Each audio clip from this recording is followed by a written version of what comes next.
Okay, so what I want to go over is how to create a new file. Please note that I'm using Adobe Creative Cloud. This is the 2018 version. So if you just downloaded Creative Cloud, you're probably using 2019. So there might be a couple of different things on yours. There might be some changes in the UI. They're probably subtle, but I would say it's probably about 90% the same as what you're seeing here in this video. Okay, so I'm going to go ahead and click on this Create New button. So I'm going to click on that, and that's going to give me the ability to create a new file. Okay, so what we're seeing here is the new document type. You'll notice that we have a number of different formats that we can create. You'll notice that I have some options that are referring to recent documents that I've constructed. I'm going to ignore these for now. I'm going to go ahead and walk you through the different device types. So you'll notice that we have dimensions for mobile. And if you scroll down, you're going to see that if you are in your Creative Cloud, you're going to get some templates to possibly work with if you'd like to. These are dimensions based on pixel aspect ratios for the specific device. You'll notice that I have view all presets. That's going to launch additional devices. It's going to name the device based on the device type and possibly the manufacturer, and it gives you a pixel dimension. You'll notice that all of these are a little bit different.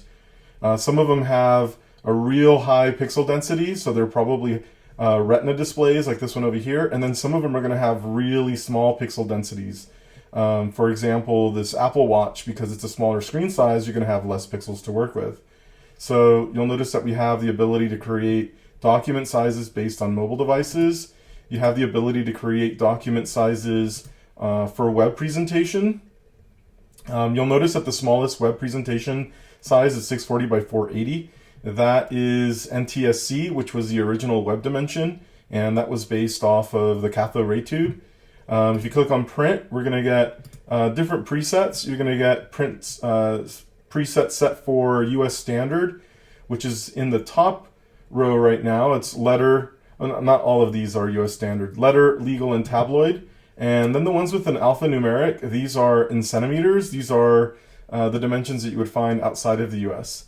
We have film and video dimensions, and we also have dimensions that are based off of generic terms or other common formats that you might see in developing artwork. A lot of these are 4 by 3 aspect ratios.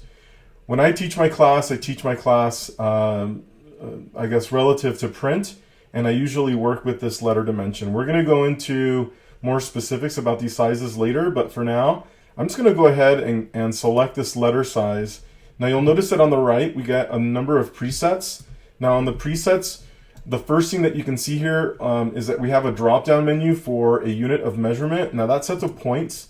Once again, for my classes, I usually teach to US standard inches. So I'm going to go ahead and click on this drop-down menu and launch this to inches. The next thing that we have is what's called an artboard. Now an artboard, you can think of it sort of as a sheet of paper. The way that Illustrator works is that it presents the document as a sheet of paper, and then you have a pasteboard around it. Now we have a couple of different ways that you can set up that document. You'll notice that as I click on both of these icons, it'll either set up the document in portrait format, so it's going to alter the width and the height. It's going to be taller than it is wide, or I could set it up in landscape or a horizontal format. And you'll notice that it swaps those dimensions around. I usually teach to the portrait format.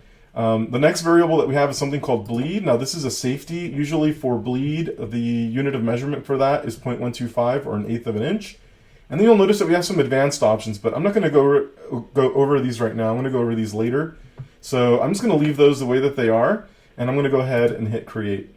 When you create a document for the first time, you might have the user interface set up in an unusual way. In other words, a bunch of panels and features might be rearranged, or maybe they're missing, or it just looks really messy. This is our workspace. It's basically all of the iconography and the user interface that we engage with. Now you'll notice that my swatch panel's open, my type panel's open, the character panel's been torn away from The sidebar, you'll notice that I have properties over here on the right. Now, if I want to reset the way that this looks, what I want to do is I want to go to the window menu, and I want to go to my workspace, and I want to select, I want to make sure that I'm in the Essentials Classics. So you'll notice that that's checked. And the next thing that I want to do is reset this. So there's an area that says Reset Essentials Classic. So please note, I'm in the window menu, I'm under Workspace, and I'm going to select Reset Essentials Classic. So when I do that, you'll notice that it repopulates all of the panels, and it allows me to see the default structure. Now on the left we have a toolbar. Now you'll notice that the toolbar, or a lot of the panels that we might engage with, has this double arrow. So if you see any little features like double arrows, it's going to rearrange the way the panel is set up. So you'll notice that when I click on this little double arrow, it populates the toolbar either in 2 columns or in 1 column. By default, it's set up in 1 column. Now, frankly, I like it in 2 columns because it condenses the iconography in a smaller space.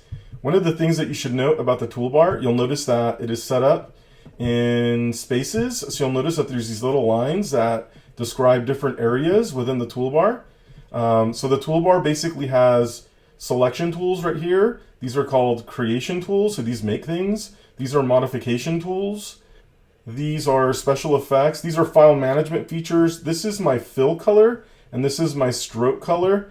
And below this, there's a bunch of icons that allow me to manage the way that I might view my document or assign colors to my document. So this will change my the way my screen is being displayed. We'll talk about a lot of these features a little bit later, but I'm just trying to do a brief overview of how this thing is set up. Now, to the right, we have a bunch of icons. These are nested panels. So these little icons usually try to describe what the panel looks like or what the panel does. You'll notice that if you hover over the icon, you get a little descriptor. So this says symbols, this is going to say stroke, this is going to say transparency, this is our gradient, so on and so forth. So if you're trying to figure out what these are, just hover over the icon with your mouse, and it's going to give you some sort of label that describes what it is. Now, the most important panel in Illustrator is the Layers panel. So I'm going to click on that. You'll notice that the Layers panel looks like 2 sheets of paper over one another. And if you click on that icon, it's either going to toggle it open or toggle it close. You'll notice that the panel is nested with other panels, and it's basically the 2 icons that are arranged with it.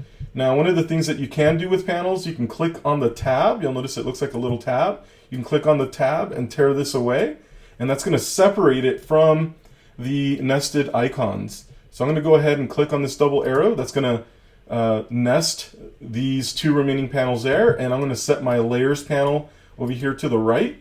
Now, one of the things that I like to do when I create my Layers panel is I like to expand that so I see more of it, and I like to set my document to the left of it. Now you'll notice that a little hand icon appeared. I'm hitting the space bar. So when you hit the space bar, you get what's called the pan tool. So this allows me to pan up, down, left, right. So while I'm holding the while I'm holding the space bar, you'll notice that the hand icon appears. If I click with my mouse, I can move to the left, move to the right, move up and down. Now, this is redundant or repetitive. Whenever I say the term redundant, I'm basically describing something that has numerous ways that can be accomplished within the software. So you'll notice that we have these little scroll bars on the side of our window, and this allows me to pan as well, but that's really inefficient. So I like to teach towards efficiency, so I'm going to go ahead and click on the space bar, and you're going to see that when I hold my mouse down, I'm pressing my mouse button down, it allows me to grab the document and move up, down, left, right. Okay, now if I hit Command 0, so the Command key is the key on either side of your spacebar, and if I hit that and then the number 0, you'll notice that that reframes it perfectly for me. Now, if I hit Command minus, and I'm hitting it numerous times, every time I hit Command minus, it zooms out, and if I hit Command plus, it zooms in. Command minus, zoom out, Command plus, zoom in. Now, what I'd like you to do is I'd like you to practice these, create a file, zoom in, zoom out, Command 0, so that way you can reframe it. And I also want you to experiment with tearing away the Layers panel.